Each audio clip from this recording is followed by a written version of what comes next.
Ladies and gentlemen, welcome back to the True Life Podcast. We are here with an incredible individual. We were just having a little conversation about time. Mr. Dan Hawk, can you, for those that may not know you, and my audience should, but for maybe the one or two that don't, would you be so kind as to introduce yourself and tell them about you a little bit?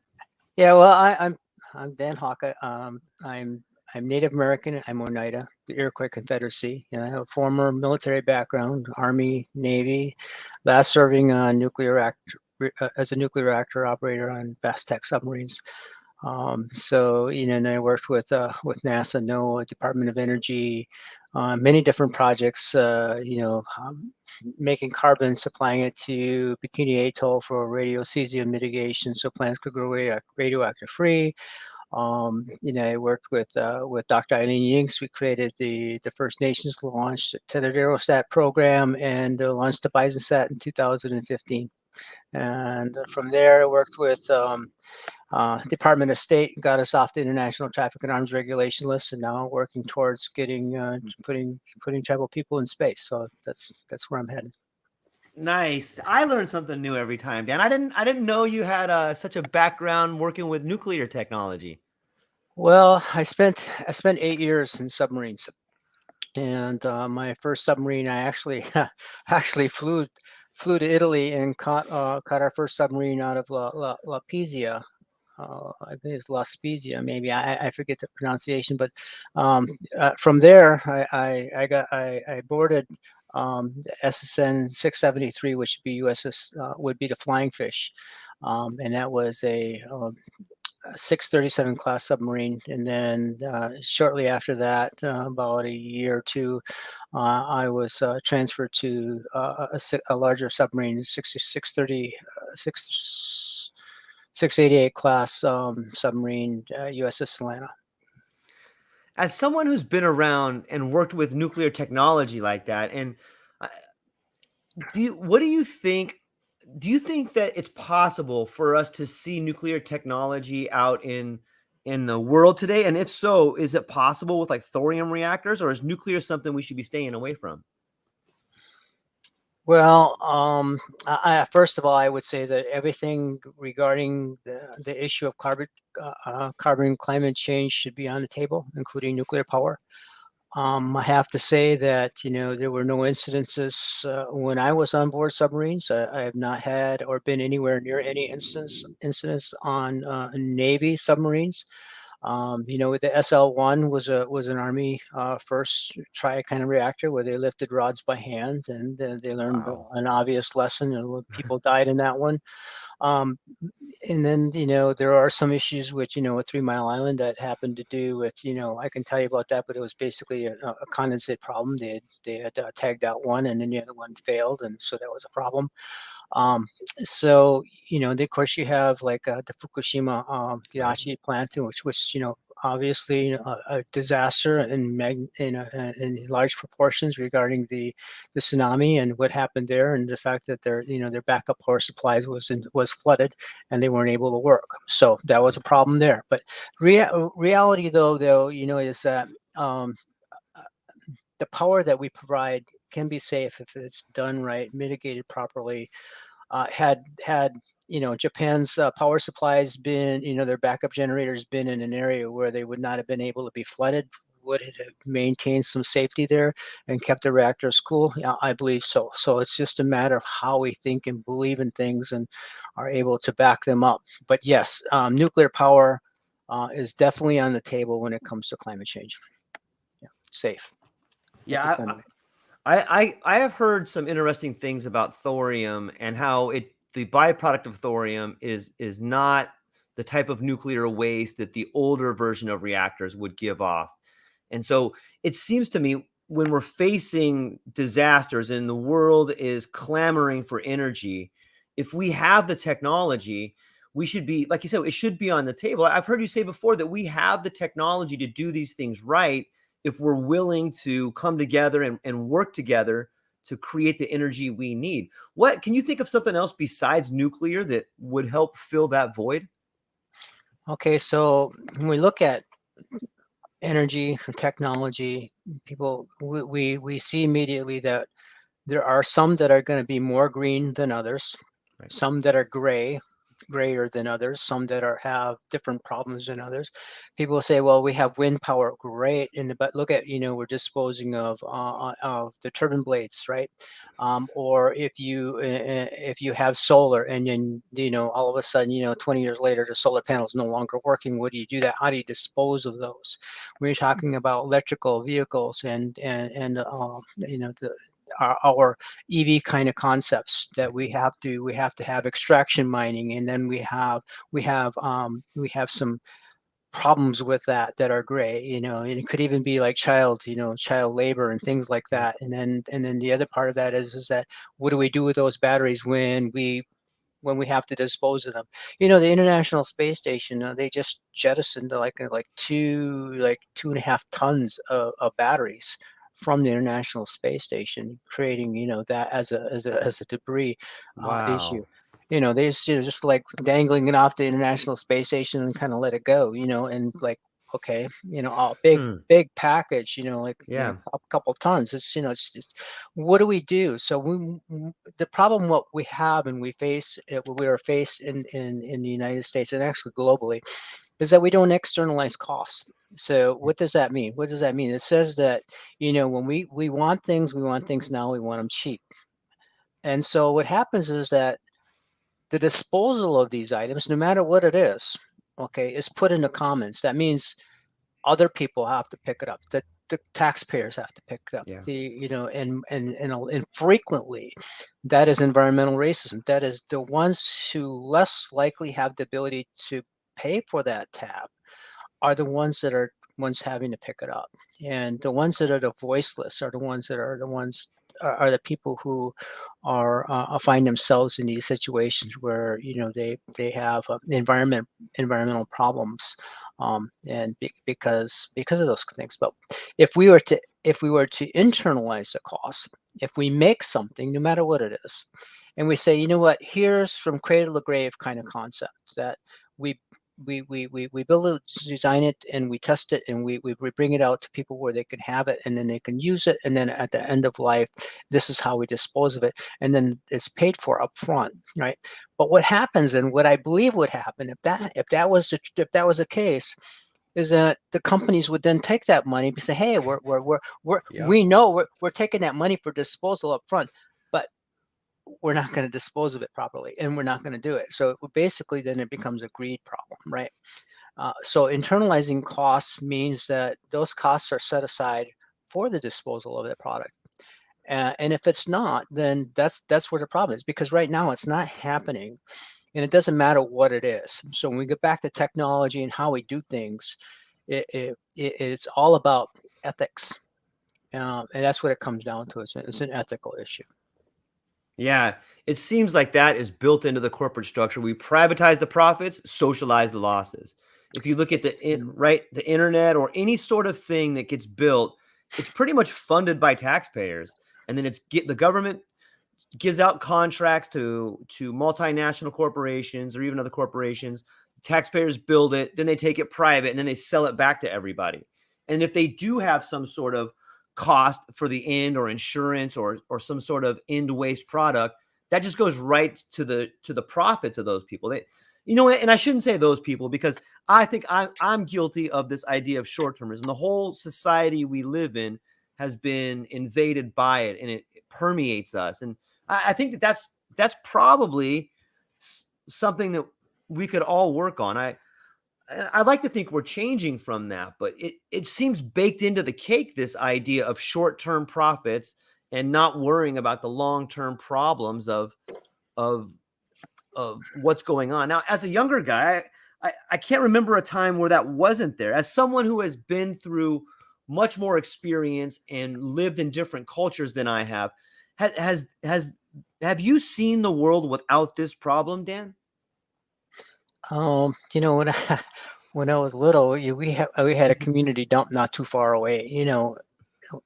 Not understanding and realizing what was going on, but they were we 55-gallon drums of toxic material being dumped in there, Yeah. and it was on a hill, and below the hill was a creek. where they placed it was, looking back at it, is like, oh my gosh, why did you do that? Because no, they play. We had cars that were disposed there. We had batteries and different types of Yep. chemicals. Yep.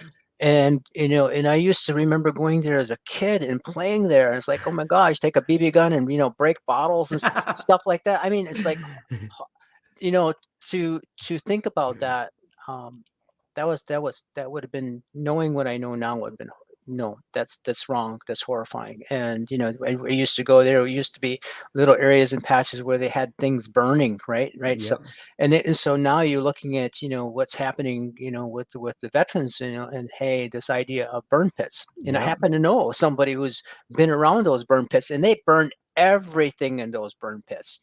Yep. And here's the thing: what happened I believe with Hurricane Betsy, right? When they put when they opened up the Egg Street landfill, and because they needed a place to put the debris, so they put it in there, and then they covered it up, and then they created this nice, nice, how would you say, home area, right? This and so then obviously, then what happened was that, and I shouldn't say obviously, but a community of Black people then were living on top of the Egg Street landfill in Louisiana, and they're a cluster of cancers, right? And it's a Mm. Superfund site. But what was not known, right? So you can go to EPA and say, look, we have this chemical, and this chemical. But what we don't know is when we put this chemical and this chemical together, right? So when you have a conglomerate, a bunch of chemicals put together, what do we have? What is the outcome of that? And so that, I think, is a problem, right? That is a problem, because there's no way of knowing what happens when you're taking a chemical, adding it to another chemical, and looking back in my childhood days, then lighting a match Yeah. to it, and going like, what is in that smoke? What is Yep. there? And what am I breathing? And so we are like, we don't know. And sometimes, sometimes what we do, we don't realize, the outcome of that. And then they didn't realize that in Egg Street landfill either, whether it was an environmental discrimination issue, whether it was environmental racism. It's like, we have this beautiful subdivision. Would you come live here, and we'll build a school for you, and we'll build parks, and you can live here on top of this landfill. Is that the right thing to do? And partly because of the fact that some of the chemicals below the lands, the Egg Street landfill were mixed chemicals of things that we had no idea what are there. Now that's my belief. Okay, that's my understanding. But yeah, that's not good. That's a pure profit move. That's a piece of land that is not usable, and then a contractor comes and says, "Like, let's just bury it all, put some concrete on it, and then we'll build this low-income housing here, and we'll charge people more money to live on this land that couldn't have been used." Like that's a horrible idea. Yeah, it's even they had stuff sticking out of the Yeah. out of the ground. You take a shovel and you dig it, and then you got garbage. And it's like, Yeah. it wasn't like what you were saying. It probably even worse than that. So Oh man. yeah, it's not a good thing. So we need to pay attention sometimes. And so this brings me to the idea of monitoring resources from space. And you have a lot of expertise in getting up satellites and working with different programs, government programs, state programs. And this idea that we can monitor resources from space, you had mentioned that may have been one of the roadblocks from you getting a satellite up into space. What can you tell us a little bit about what we can monitor from space, and what could be done if we could monitor stuff like resources from space? Well, we recently just we were talking about that, because the methane sat's going to be launching relatively soon in October. Okay, that's an environmental defense fund project. So when we talk about what is capability, so if you, in this case, methane, Okay. the satellite is designed to see methane. Okay, but what is the resolution of the methane that you can see? Can you see methane coming from a pipe, or can you see methane coming from all of the methane that's being released in the Black Hills because of all the 10 million dead trees? Yes. So there are things that we can see and things that we can't see. And so then it's a matter of what it is that you're trying to accomplish. What is it you're Mm, trying to do, right? So here I'm working on with John Hopkins University Applied Physics Lab, um, a plastic, what they call a plastics cam. In other words, ocean plastics monitoring. How do you monitor ocean plastics from space? And so those are the questions that you have to ask. Is like, well, what resolution do you need? What can you see? Can you see vinyl compared to mm, polyethylene as an example? And there's hundreds of different kinds of plastics, and you have medical waste. You have, yeah. you have plastics in materials like the clothes that you wear, polyesters. What is it that you're looking for? How do you see that? And so why would you even want to monitor ocean plastics in the first place? So obviously, one of the things that got my attention was, when I seen a video of a whale that had, 40 kilograms of plastics in his stomach, starved to death because of the fact that it couldn't eat real food. um, that really bothers me. And so you have to look at that. Okay, so what is the climate change perspective of that? Our oceans, they sequester, 30 to 50% carbon dioxide. So if you're changing the ecosystem of our ocean, you are changing the way that we uptake carbon dioxide into the ocean, right? And it has to do with plankton. So now we just have found out with, why is plankton dying? Well, there's study out there right now is that, what has happened over years is that, through pesticides, they have gone and, run off into ditches, and ditches into creeks, and creeks into rivers, and rivers into the ocean. And so now you have pesticides that appear to be problematic for zooplankton, as an example.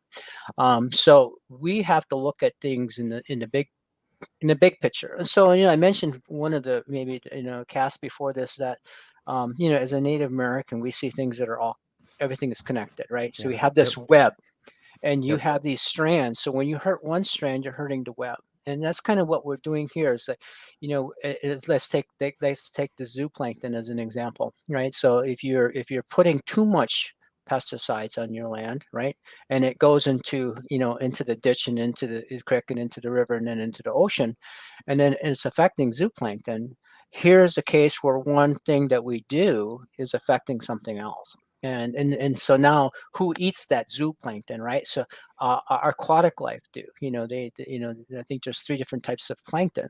Phytoplankton, I believe, is one, and zooplankton is the other. But the point being is that now we have the pesticide use in the farm, maybe in Wisconsin, is now affecting zooplankton in our whales. So, well, we're Wisconsin.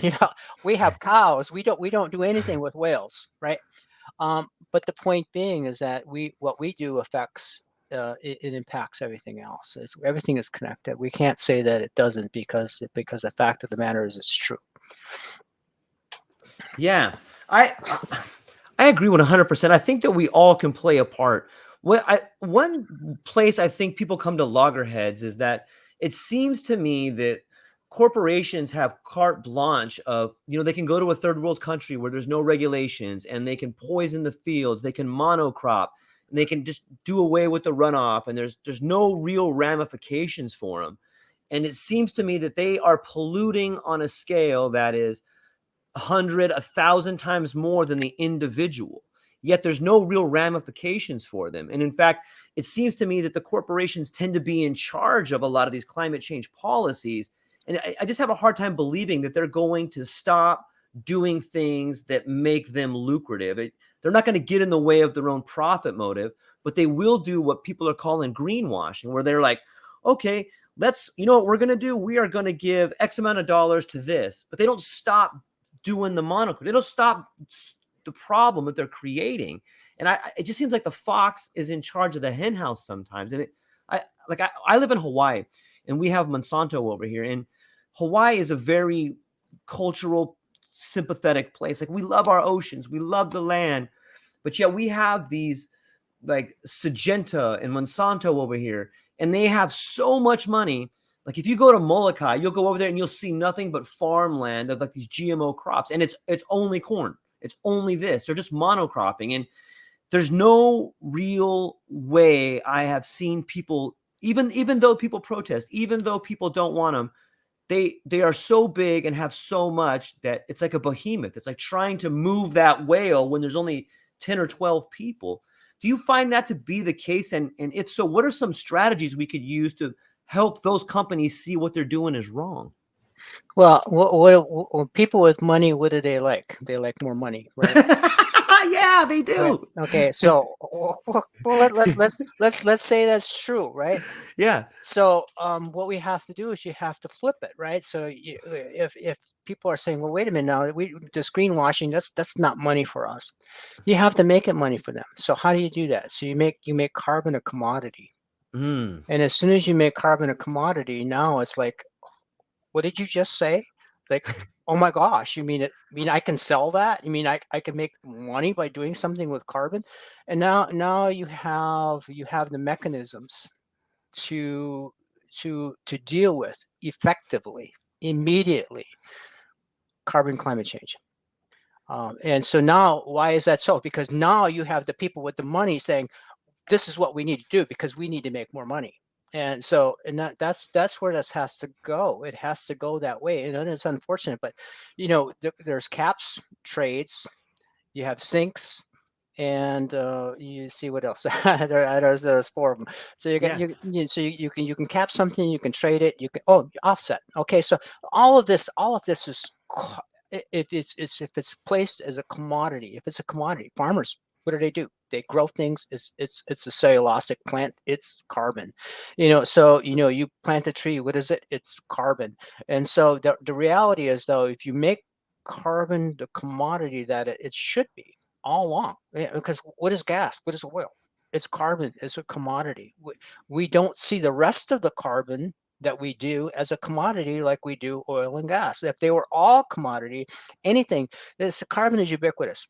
Carbon is everywhere. You can take a sample in the deepest ocean, and you can take the core in any ice cap, and what you will find is carbon. Carbon is everywhere. And so what's necessary is that we make carbon a commodity, and it has to be done. Look, we had this at Congress where to say, look, carbon is now a commodity, and here is value. Now you place a value on it, just like you place a barrel of oil. And now the people who have money, who want more money, are going to say, I want to be a part of that. And that is when you start to see the movement on carbon climate change.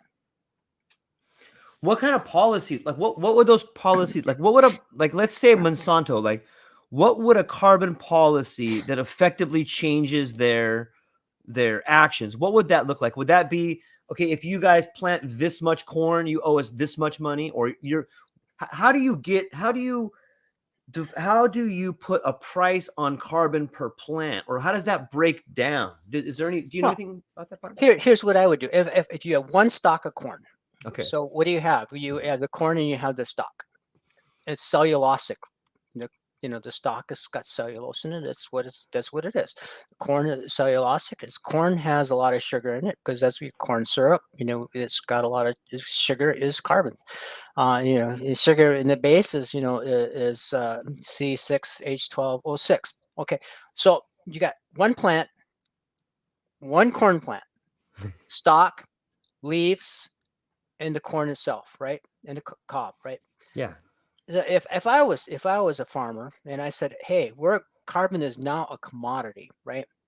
What I'm going to do is I'm going to take the corn off. I'm going to sell the corn, whatever I need to do, put it ethanol, or to food producers, or for feed for cattle, or whatever they do with their corn.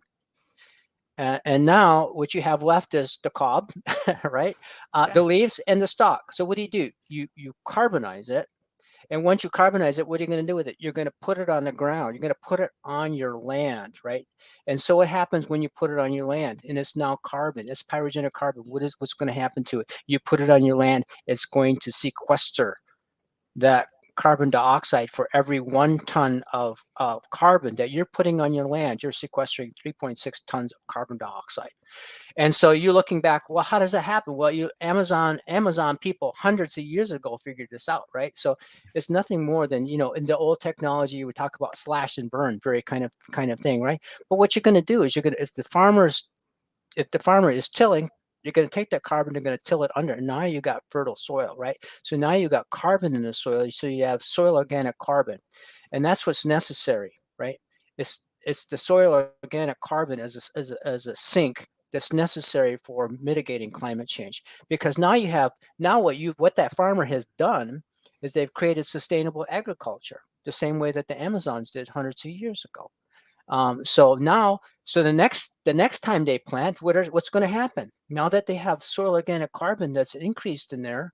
With the next time that they raise their crop, the next time that they plant, their yield is going to be higher. And why is that so? Because when water and carbon mix at the root, they have root sugar. What happens is cellulose, the cellulosic plant. Now you got sugar that allows that plant to grow bigger. So now if that one corn stalk was 4 feet tall, next year it'll be 4.5 feet tall, or 5 feet tall. And instead of X number of bushels, let's say it's 100 bushels, now it's going to be 110 bushels, 115 bushels. Now you have a higher yield.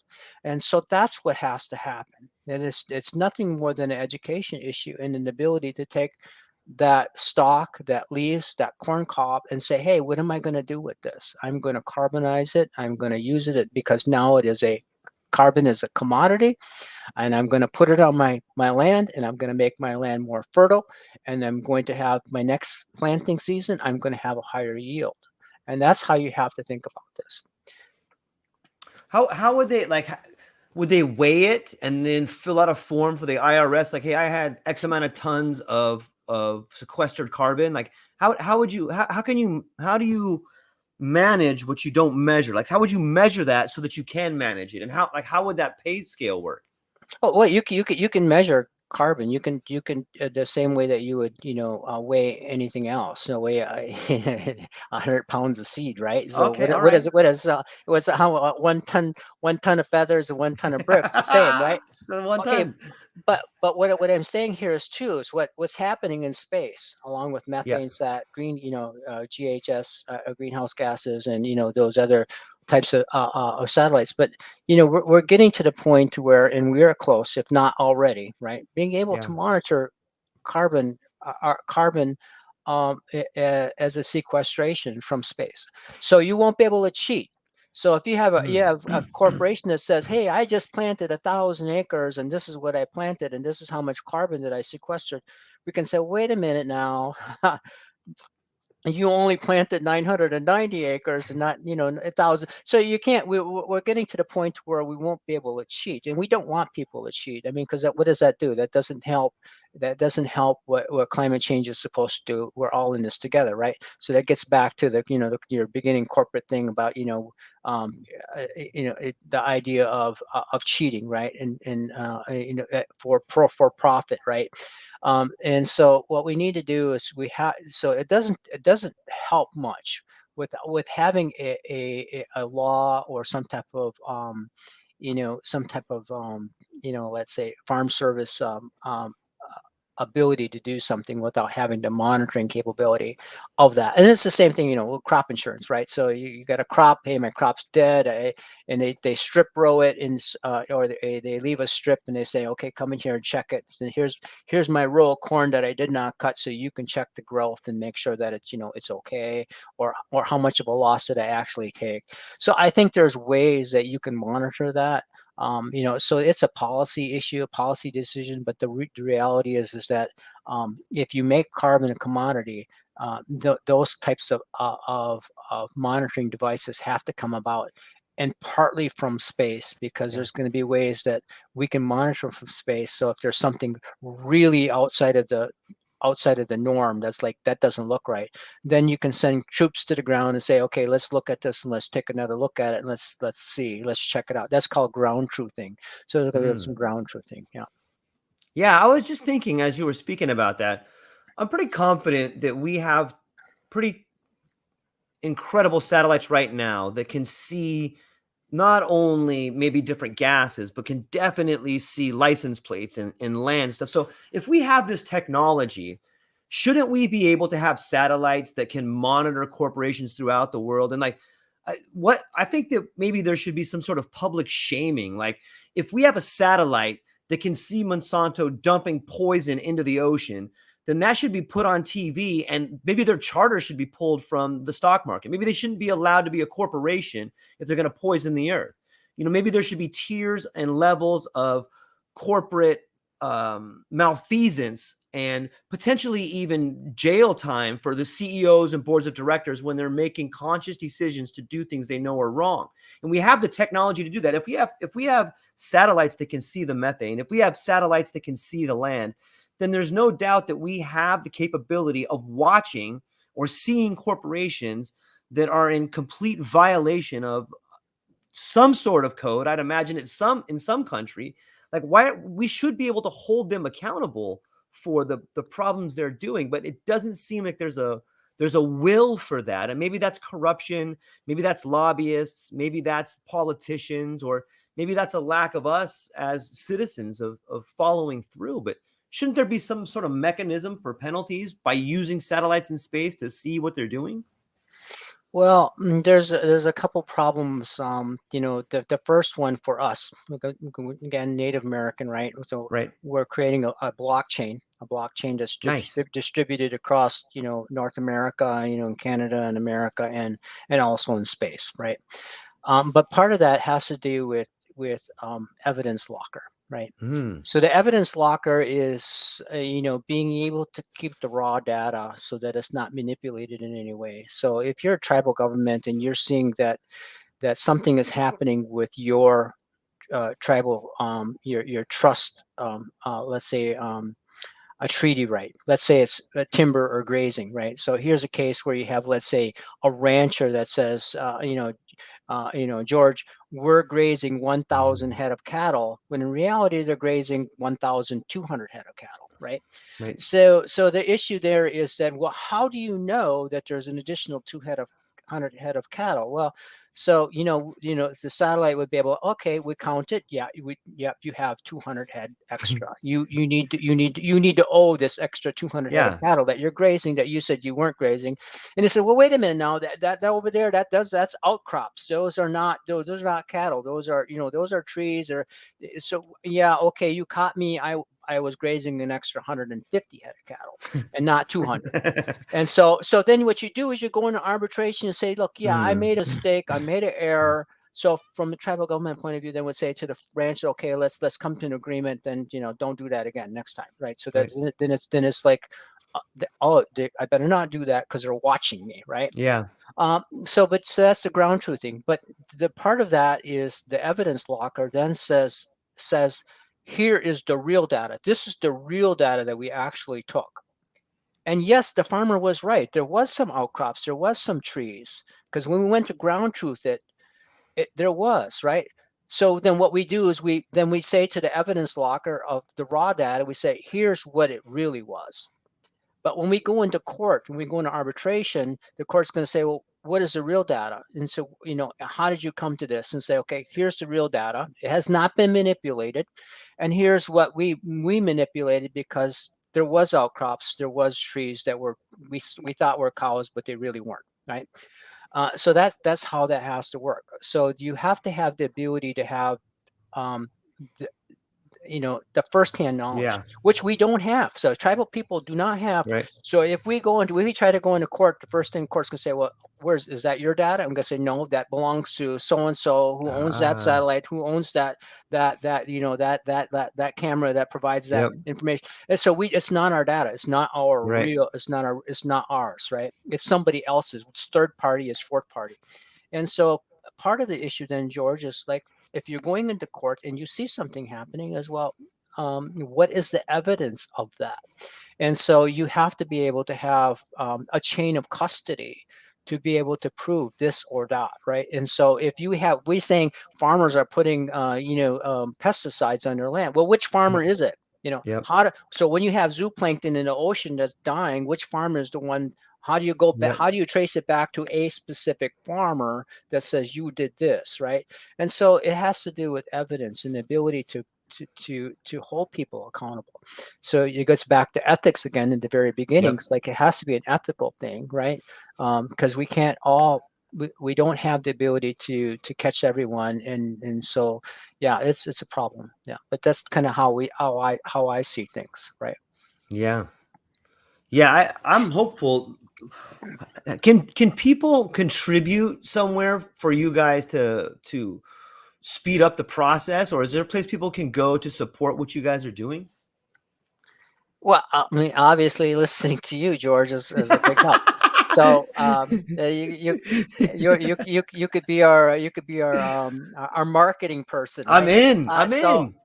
but yeah, I mean, how to help, you know, um, it would be, I would say, uh, and not for me personally, but right, so we Yeah. all know that there are places that are near you that do good things, that Yep. that we would say very supportive of the environment. So, and the environment is important for me. Okay, so why so? Um, it doesn't matter how you vote. It doesn't matter the color of your skin. If you have a good environment, that's important, right? So, Yep. and that's how I see it. So, an environment supports everyone. It supports, it supports, either side of the aisle. It supports our animals, our birds, our, the way that we live, our how we feel. When we go outside and we see something that's clean and nice and pristine compared to something that's dirty and awful or smells bad or smoky or whatever, it is a way that we have to perceive what we are as human beings on this what we call blue dot, right? Yep. Um, so I'm all for environmental things because as soon as you have clean water, clean air, a clean environment, that supports everything and all that we do. And the reality is that when we look at for the seventh generation, our generations to follow behind us, that's the legacy that we want to provide to them is that clean environment, clean air, clean water. So I get really upset when the EPA cuts back on water quality or air quality because that hurts everyone. It just doesn't hurt a single. Oh, it's just that crick, or it's just that this you're polluting over here. It's this coal fire plant or whatever, and it's that area. But no, it affects everybody. Going back to the idea of the web Yeah. and everything is connected, and that's how we have to see it, and people don't see it that way. They see it as local. It's like, what, that creek's dirty, but it's not our creek over here is clean, and so that it's okay to make that one dirty, but it's okay for us to have a clean creek, and it's like, yeah, that bothers me.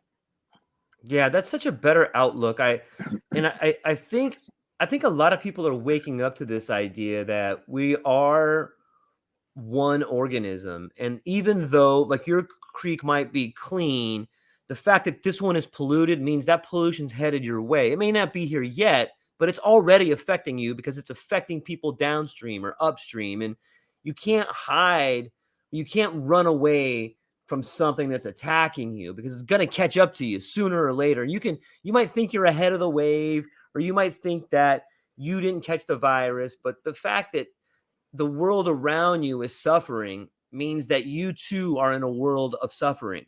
And so I really admire the idea of looking at the world like a web and understanding that every strand touches another strand, no matter how far away that strand is. I sometimes it brings me back to this idea of language, Dan, and I know that in English we have words that explain everything. However, in English, because it's such a big language, we're able to explain things away. Like sometimes you got so many words that you can say enough things where they don't even mean anything. And I'm wondering, I know that I, I don't know this, but I believe that in some of the indigenous languages, they had different words for concepts. And I'm wondering if the native language that a lot of the indigenous people speak shapes the way they think. It seems that, they didn't have a word for owning the land, and they didn't have these concepts that seem to be so divisive. How do you think that different languages, or perhaps you could speak a little bit about the Iroquois language and how it affects the way people think, or the way indigenous languages makes people think? Oh wow. Yeah, I'll give you a little story. Okay. When my grandmother was young, she was blind for a little while. I'm gonna get emotional, but she was blind for a little while and riding on the buckboard with her dad. They were they were going along an area where it's Duck Creek, which would be for us it'd be second ridge, and there was a pond. And she said to her dad in Oneida, there, well, um, I shouldn't say Oneida. She said that there was fairies dancing on the pond, and she was blind. Yeah. Um, and in that conversation with her dad, and she realized later that there was no such word. There was no, there was no, um, there was no translation for fairies dancing on the pond. And so I come to find out later that, the translation closest one was sky people. Um, yeah. So how we and people claim, and it's true that when we are signing treaties, that what was happening was a lot of things were missing in translation, Yeah. and that was many of the reasons why tribal people lost their land and that kind of thing is because of maybe not being particularly dishonest, but in fact that many of the things that were talked about and displayed were not accurate. They were they were misinterpreted or Yep. misunderstood, and that's kind of how I see it too. Is that you know if you're not talking the same language, things are going to get missed. And that brings me back to the idea of what we're doing with satellites. When we're talking code, the code that we talk is the same code that everybody else talks. We're talking the same language. So there are things out there that level the playing field, Yeah. that we have the ability to use and to do, that is effective for everyone. When I give code to a coder, they know what it is, and does I don't regardless of who I am. So there are ways that we can communicate that are uh, that level the playing field, and I say that in a way that we have not been dealt with fairly, as far as a level playing field is from the Native American perspective and point of view. A lot of it has to do with environmental racism, which I'm definitely against, and the idea that they prevented us from going into space to monitor our resources. I just recently I seen a post about the Colorado River, and this is starting to the water is starting to wane, and it's going like, okay, well, there was a time where we wanted to go to space and to monitor our water, but they prevented us from doing it. So it's kind of ironic in a way that the very thing that they tried to prevent us from doing is now happening. So yeah, it's very hurtful, very painful. Yeah. It's not a coincidence. It's a I don't really believe in coincidences. A coincidence is what you get when you apply a bad theory, or when you don't have all the information. The fact that you want to monitor resources from space, and the prevailing power doesn't want you to, means they're hiding something. And when we talk about language, one thing, we can describe things different, but we can all see an image, and in that image we can see closer to the truth than a language that hides things. It's easy to hide things with language. Some people say language was maybe invented for lying. But if we see an image and we see a waterway being dried up, then we know there's a problem. You know, and I really think that it's even happening today. When we look at language and you look at the way it's used to manipulate people, let's fast forward into the future. Like, what are user agreements? Does anyone even read the user agreement when you have a new piece of software, or you're using Facebook, or you're using anything? They are able to take all of your land, your digital fingerprint, and they take that for them and they monetize it. But you sign on to it without really knowing about it. Even if you do read the legal agreements, how many among us speak legalese? How many of us thoroughly understand what 24 section 5 24B really means? We don't have a lot of people don't have the time or the mental capacity, or have gone to law school to understand that. And in a way, it's the same way they stole land from people in the past. They're stealing the rights from people today. But not only the rights, they're stealing resources. They're stealing our children's future. They're stealing the air we breathe. On some levels, if we don't get ahead and create the laws for climate change, then we will be subject to the laws that other people create. So I really hope people take the time to get over the idea of fighting about climate change and start getting on board about making their own rules for climate change. Like, I think that the very people should be setting the standards for the rules, instead of allowing the large corporations and governments to come in and make the rules. We just recently saw a law get passed where they allowed the carried interest for millionaires and billionaires to be pushed through in this thing. And I realize there must always be some sort of compromise, but it seems too often that compromise falls on the good side of the corporate and government powers. And I am all for people standing up and fighting for their rights. I don't want anything for free, but I think we need a fair deal.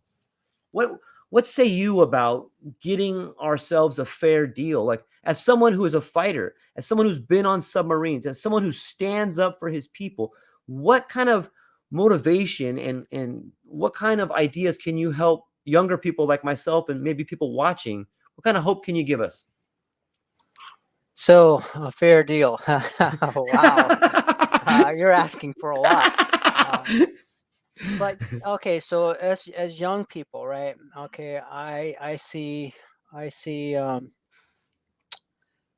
we have to look at the good in things, right? Yeah. So and that's what I would say to somebody who's young, and I have in my packet of portfolio of marketing kind of things. I said I have this young native girl, and she's pointing to space, and she's saying, "I want to be an astronaut." So it's getting to our little, in their case, our Native American little kids, and saying, "Hey, what do you want to be when you grow up?" And you're going to say, "Well, you want to be a firefighter or a policeman." I said, "No, you're going to be an astronaut." So the idea there is that we cannot limit our children's ability to aspire to something, right? Yeah. And we have to give them that ability and want to do that.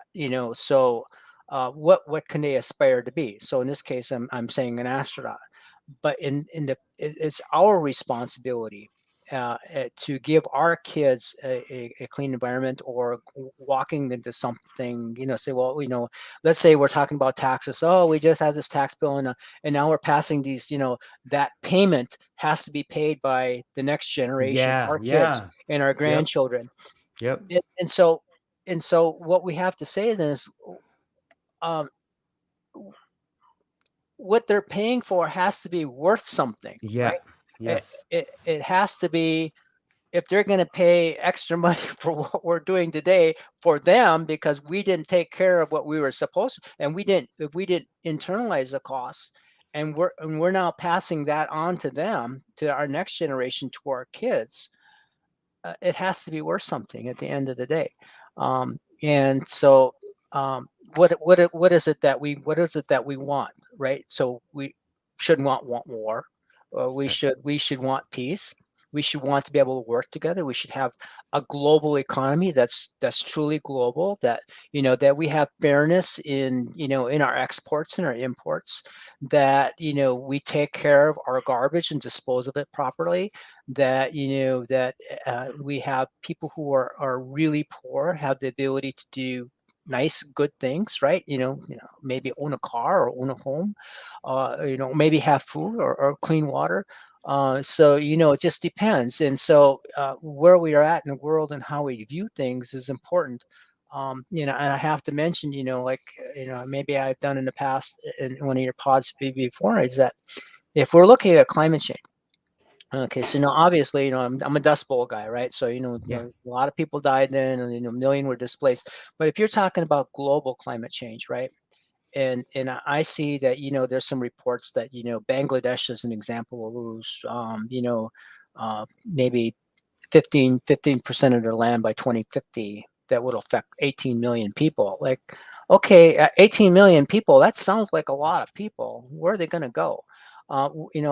What are they going to do? And so, when we're talking about a global economy, a global place, uh, when we talk about 18 million people as, let's say, climate change refugees, where are they going to go? And they're going to come to America, where are they going to go? And so I think about these things because that affects everybody else. That affects everything else. It affects ho- our food. It affects water. It affects transportation. It affects livelihoods. It affects their life, their education, their children's education, their ability to do things.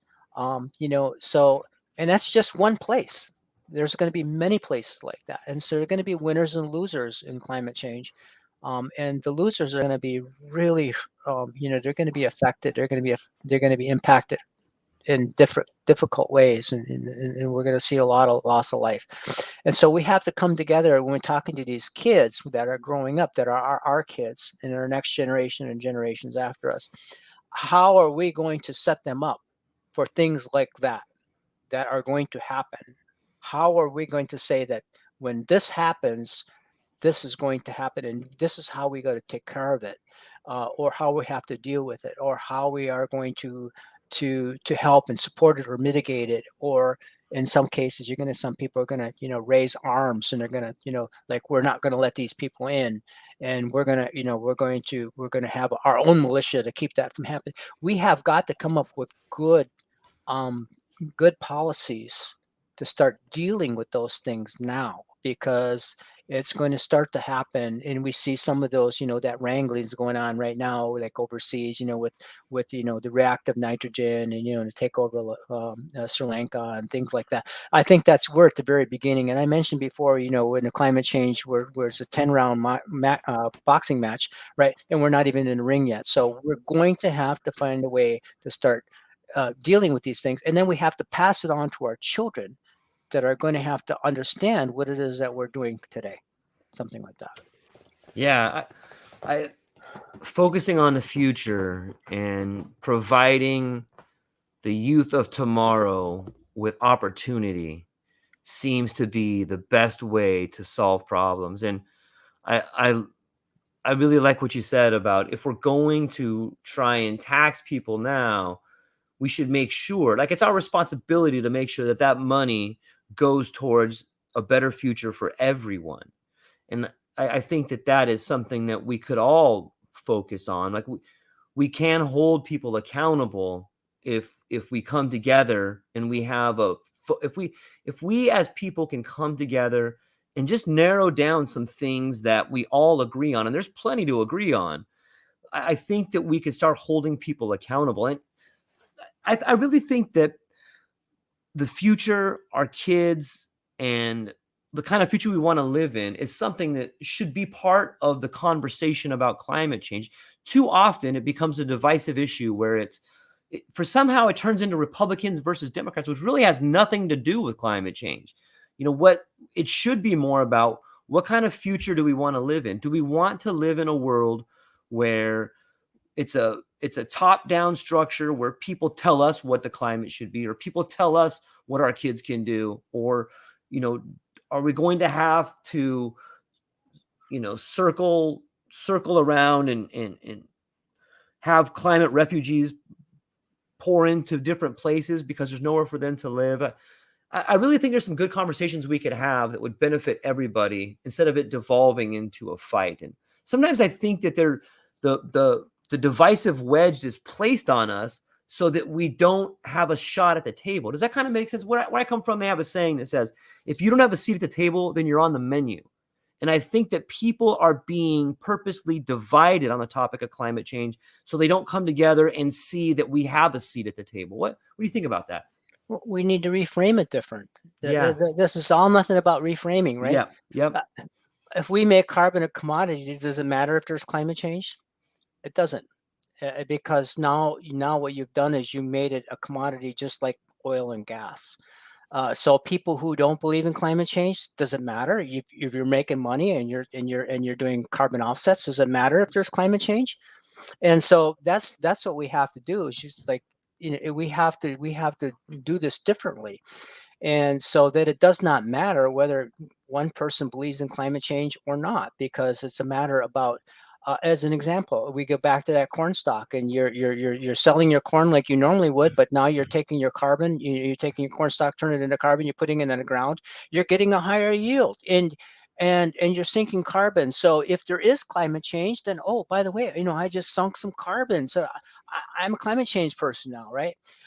But that person doesn't have to be a climate change person. That could be just a farmer saying, hey, I don't believe in the climate change, but yeah, I believe that, if we put some carbon in the ground, we got some sustainable agriculture here. I can believe in that. That I can believe in, but I don't believe in the climate change. But I know that if I put some carbon in the ground, and plants are cellulosic, and when they grow, they need carbon to do that, then I'm a farmer guy. Yeah, I'll do that.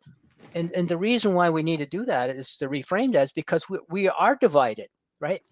And so in order to get over the divisiveness, is to say, what can we do that it doesn't matter?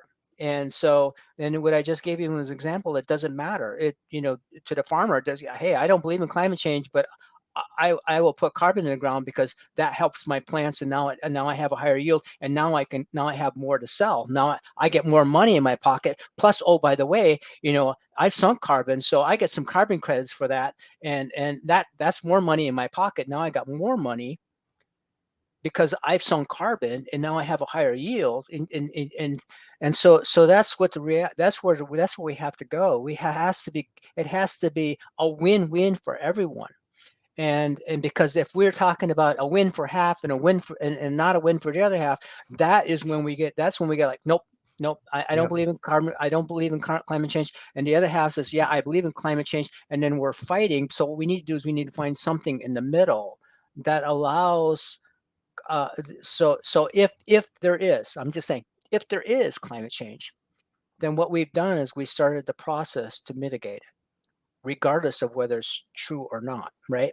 And so that's kind of that's what I'm saying, is that there is ways to bring people together to deal with climate change without them even knowing about it, right? And that knowing about it is like, yeah, you create some sustainable agriculture on your land, and without even knowing about it, you've helped and supported climate change. And that's kind of how I see it. Yeah, maybe there could be some sort of like a carbon dividend. Like maybe if you sequester carbon, or if you're doing something to carbon capture, then you get a dividend because you're making the world a little bit better. Like if Lord knows we can just print billions of dollars and give it away. So why can't we have a fund for people that are participating in the climate, um, in the climate economy? If we had a climate economy, or if we had some sort of corporation that was even, if we have, what if we had some sort of corporate structure that put satellites in space and was monitoring carbon, and you could fill out like a W-7 or something, some sort of tax form that says you sequestered this much, and then you could get a rebate back. I think if you could start putting in financial dividends and financial rewards, or basically incentives for doing the right thing, and you would see people begin to participate in that. And I don't see why that couldn't be done. It seems plausible to me. And then the people, regardless of how they felt about climate change, they could see people getting dividends. Who doesn't want to get a dividend for doing the right thing? You could reward people for good behavior, for making the planet better. And then that could be a slow move into decarbonizing and getting people comfortable with the word climate change, and it could be something people rallied around. One part I think that scares people is this dystopian idea that the carbon climate change objective is to charge the individual for the air they breathe. And like, that seems kind of far out there, but if everybody has a climate, or everybody has a carbon footprint, it almost sounds like, hey, we want to charge all the air you breathe. And you're like, wait a minute, like, I've been breathing this stuff forever. How, I don't think people really want to go there, but that rhetoric is out there. How would you diffuse that kind of rhetoric? Well, it goes back to, to number one, words matter, right? So Yes. we can say that, if we create this carbon as a commodity, right? We Yeah. treat carbon as a commodity. Now we speak. Let's change the language to brokers and commodities and financial people, Hmm. and we change the language so that's changed to the language that they know. So it does now. We're no longer in the language of environment. Right. We changed to the language of money and a commodity, and as a product. And now what you've done is you've neutralized the divisiveness.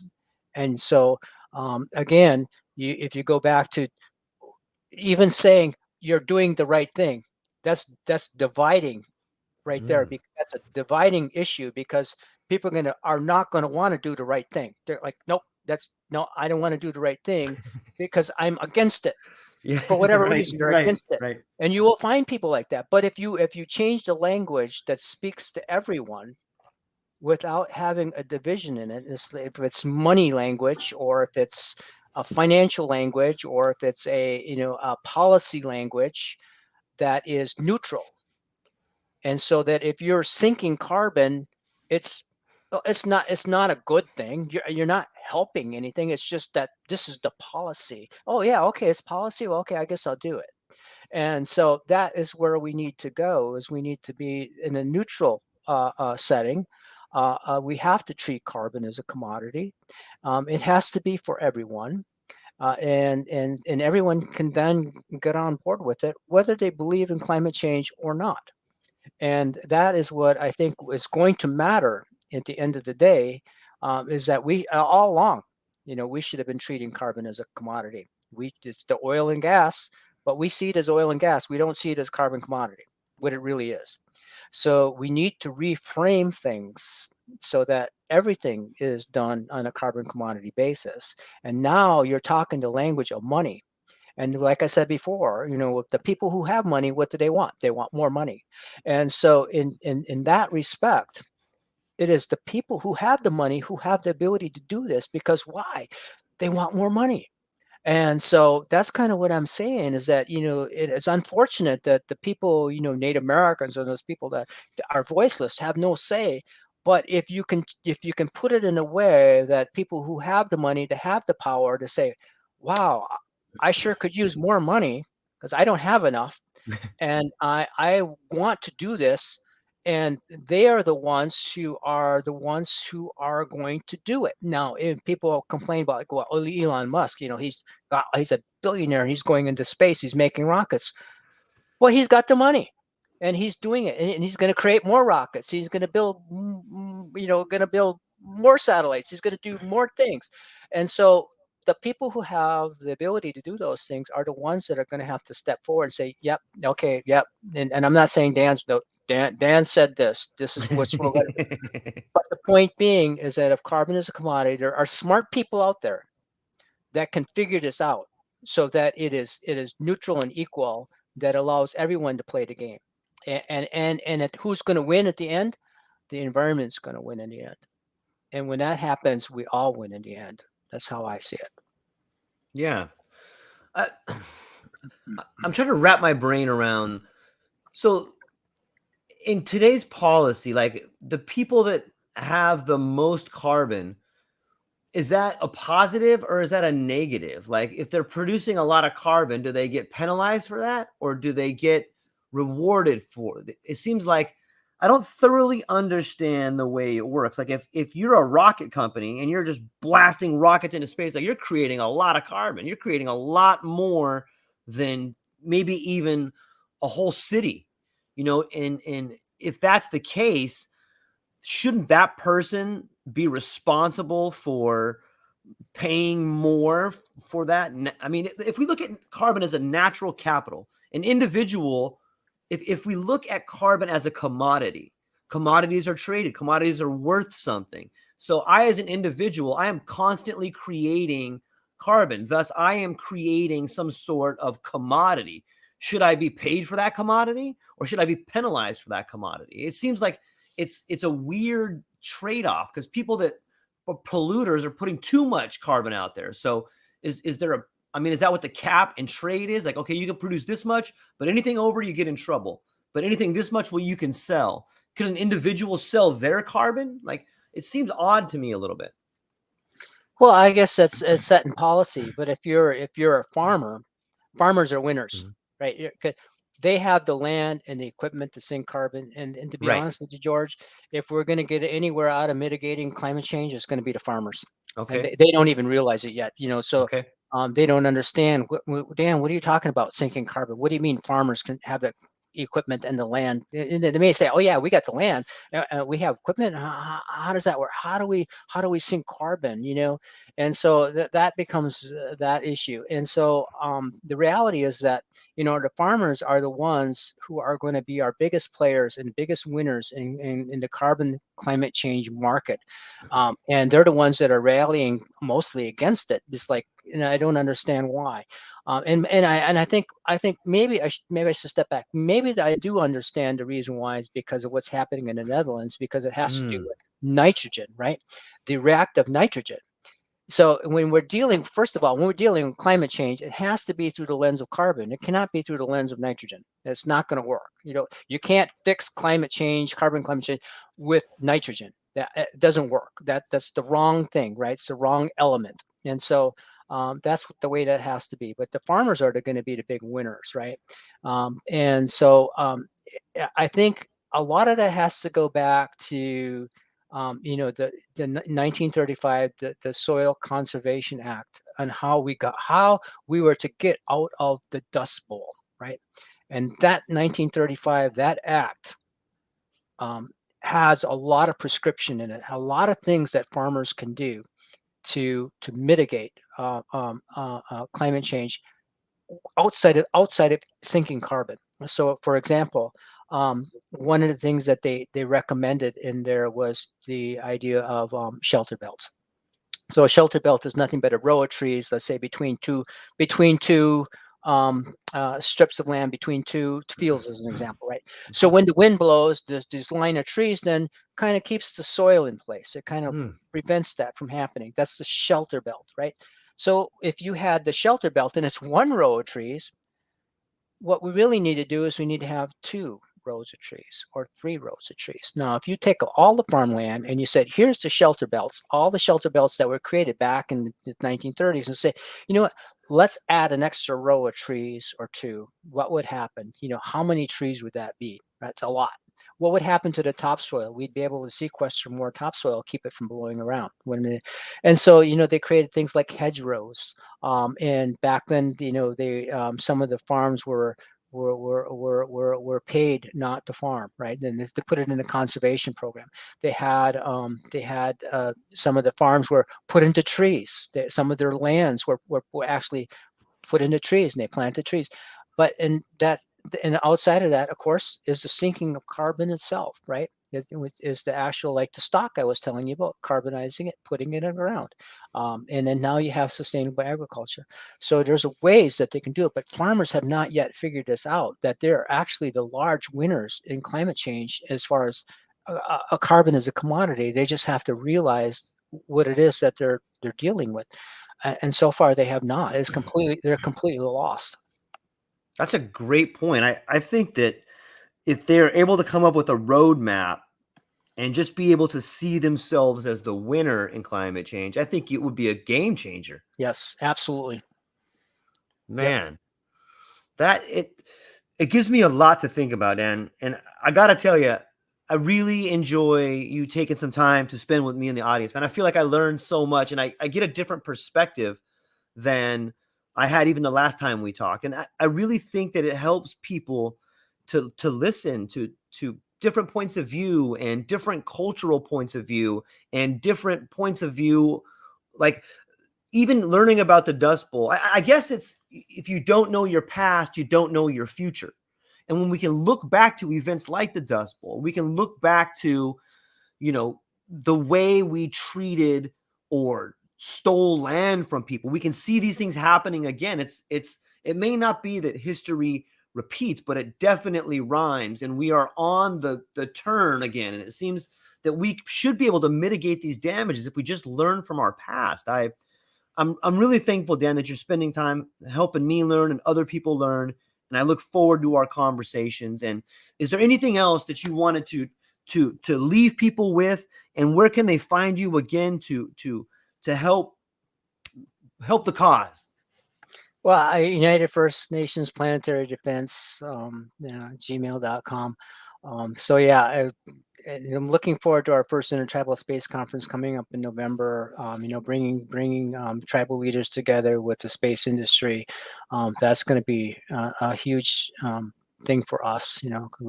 We have not been in space before, so it's going to be interesting in how we can work together and to be able to do that. So until next time, I appreciate also talking to you, George. Yeah. I'm hoping that maybe some of the things that I say will spark someone to say, "Oh my gosh, we better check into this. We better do something about it," or a call to action, right? Yes. And so that's kind of how I see it, and I'm I I'm grateful for the opportunity to to say what I think, and obviously I'm just me, but hopefully some of it makes sense to some people that they like, oh, I never thought of it that way before. Yeah. I think that you speak for a lot of people that maybe don't have the background that you have. And I think that you have a unique background and not only serving on submarines and serving the country, but also serving your people and serving all the people. And you have an unbelievable idea of what's happening in the world of space. That's a rare combination for someone to have. I also think that you got some speaking gigs coming up. And let's say that people watch this and they wanted you to come speak at an event. Are you available to do that? Yeah, I am. I know that, a Sioux Space Summit, I mean, a Sioux Summit is coming, economic summit's coming up at the end of September, October. The Intertribal Space Conference in November. At the end of November, I'll be going to England to talk about space traffic management. And I think a couple other places after that, in Vienna maybe. And I got, a lot of stuff going on, and so I'm happy to be of assistance to anyone who is interested in listening to what I have to say. Yeah. Fantastic. And so if they wanted to get you to come speak at an event, they could reach you at the First Nations Defense Fund. It would be United First Nations Planetary Defense. Would be Okay. UFNPD at wordpress.com. Okay. Perfect. Ladies and gentlemen, you heard it here. I hope that you got to take away and enjoy as much as I did. I've gotten some awesome feedback, Dan, and I'm looking forward to our next meeting. And thank you very much for today. I really enjoy the conversation, and I'm thankful that people like you were out there and helping people learn and being on the front lines and standing up to the people that need standing up to. You're an inspiration, my friend. All right. Thank you. Yes, you're welcome. Okay. Nice. Aloha, everybody. Yeah. Okay. Aloha. Bye. See ya.